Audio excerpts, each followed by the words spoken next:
Hey, what's up guys?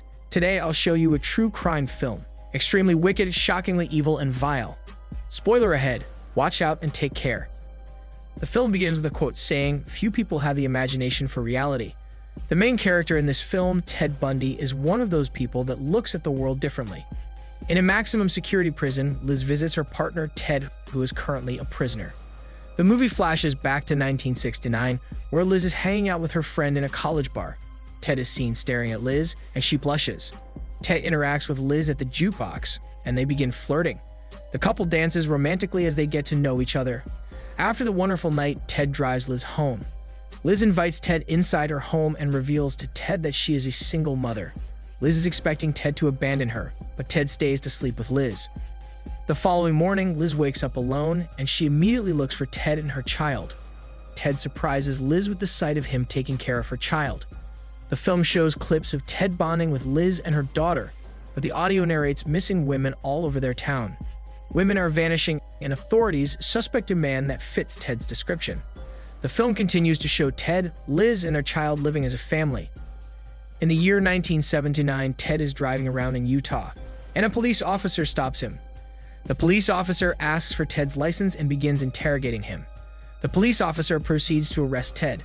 The authorities lay out to Ted his duffel found in his car. The duffel bag contains ropes, a crowbar, garbage bags, and other suspicious items. Ted is then seen in a suspect lineup, and a woman who appears to be a victim identifies Ted. Afterward, Ted is put to trial, and his lawyer gets him out through bail. Later on, Ted goes home to his partner, Liz, and she immediately slaps him. Ted explains himself to Liz and tells her that he wants Liz not to worry about him. Ted promises Liz that after he graduates, they will have a nice house with a dog. Liz's daughter walks up to Ted and hugs him. This shows that Ted is a great father figure to the child and makes people believe that Ted is not capable of doing violent things. The family goes to the diner and Liz talks about what happened to Ted in Utah. Ted tells Liz that he believes that he is being set up. Ted notices a car outside the diner and points out to Liz that the car has been following him ever since he got home. Liz seems to be in confusion, but she seems to believe the words that come out of his partner's mouth. Their daughter interrupts their conversation by showing the couple her drawing. One night, Ted goes to the library to review cases for his trial.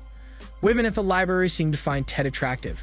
The woman sitting beside Ted reads a newspaper, and she sees Ted on the front page. The woman reports Ted to the library guard, and the guard asks Ted to leave. When Ted gets out of the library, he sees the car that is spying on him.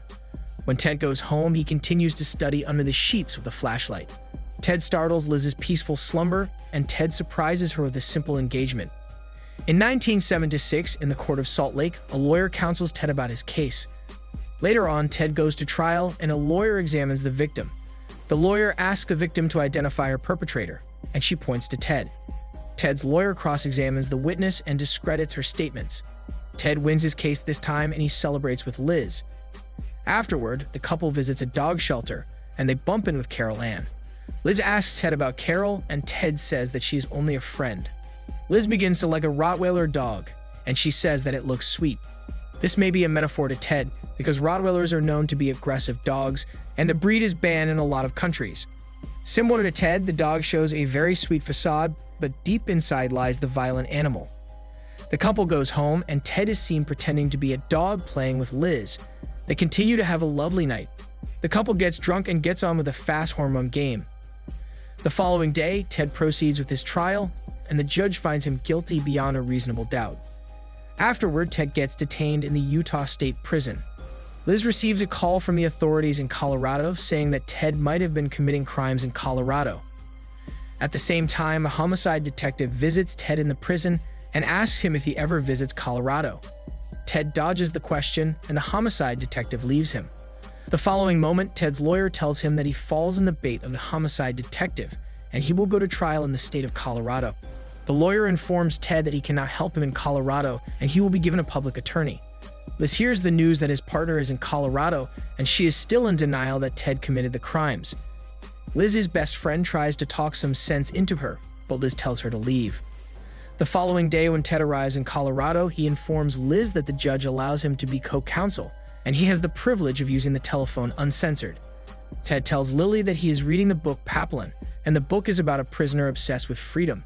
Ted tells Liz that the book is about hope, and that she should not lose hope. Later on, Ted proceeds with his hearing, and the judge detains him with no bail. Ted's opponent opens the discussion of the death penalty, which startles Ted. Ted's lawyer tells him that the death penalty is only for formality, and he should not worry about it. Ted now is doubting his lawyer's skills. The following night, Ted calls Liz and asks if she has already bought a plane ticket to visit him in his next trial. Liz is seen losing hope with Ted, and it is obvious that she wants to cut his connection with Ted.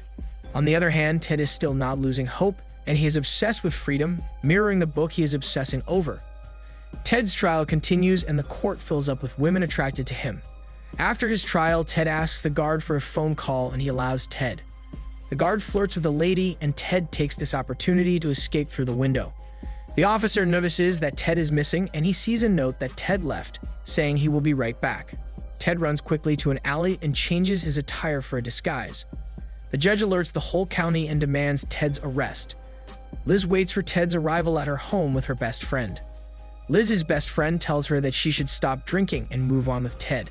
Liz tells her best friend that she is still in love with Ted, and her best friend reminds her that Ted is a convicted criminal with multiple counts of murder. Eventually, Ted gets arrested, and Liz visits him. Ted gives her a copy of the Paplin book and reminds her to never lose hope. Ted is still delusional, and he wants Liz to join him in his fantasy world. But in reality, Ted is on rock bottom and no way he will escape from his crimes. Liz breaks up with Ted, and she sees loving him as a problem. Liz gives Ted her daughter's drawing and leaves Ted. Liz goes back to work, and her coworker hits upon her. Ted plans his next escape by carefully sawing the ceiling in his cell. Ted escapes again, and he is seen partying with college girls in Florida. The news flashes images of another murder rage in Florida. Eventually, the authorities catch Ted again. A lawyer visits Ted and promises him that he will obliterate Ted. The lawyer tears up the drawing from Liz's daughter. The authorities then took pictures of Ted's teeth for an upcoming trial. The media then swarms up to Ted's trial because his case is now attracting national attention. Ted is trying to call Liz, but she is ignoring his calls. Carol visits Ted and provides comfort for him. At the same time, Lizzie's relationship with her coworker is now blossoming. Ted's lawyer informs him that his trial will be televised, and Ted sees this as a mockery of his case. Ted believes that his lawyers are against him. Carol reveals to Ted that their interaction in Utah is not an accident, and she confesses her feelings to Ted. It is now Ted's trial, and his prosecutor begins presenting pieces of evidence of the crimes of Ted. Every other day, the courtroom fills up with more women attracted to Ted. Later on, while this prosecutor is examining a witness, Ted objects and tries to discredit the witness. This scene showcases Ted's skills and knowledge about the law, and his charming personality that fools a lot of people. After all the attention that the world is giving Ted, he still cannot get the attention he wants from Liz. Ted does not know that Liz is watching him from her television. Ted's relationship with Carol grows deeper because of her presence through Ted's struggles. The following day, Ted's parents visit him with the help of Carol. Ted does not appreciate this gesture, and Carol apologizes. The following trial, Ted announces to the judge that his counselor is forcing him to admit his guilt. Ted wishes to fire his counselor. The counselor angrily resigns and walks out of the courtroom. A forensic dentist presents Ted's teeth to the court and proves that the bite marks from a victim match Ted. Ted questions the validity of the evidence, but the judge disregards Ted's arguments. We could see that the judge is losing patience with Ted now, and it is predictable that the reality is not matching with Ted's imagination now. Ted then calls Liz, but her new boyfriend answers the phone. The boyfriend tells Ted that he should stop calling her. In revenge, Ted bribes the guard for him to have an exciting hormone game with Carol beside a vending machine. But the fun stops when Carol sees in the eyes of Ted his love for Liz. Ted confesses his love to Carol, and he promises the same things he used to tell Liz. The next day, Ted tries to discredit the dental evidence, and the judge does not acknowledge Ted's appeal. Ted then proceeds to propose marriage to Carol in the court, and the judge marries them on the spot.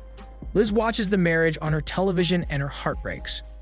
Liz blames herself that she might be the reason Ted is in prison, because she was the one to report her to the authorities. After all of the court hearings and the presentations of horrifying shreds of evidence, the court has a verdict.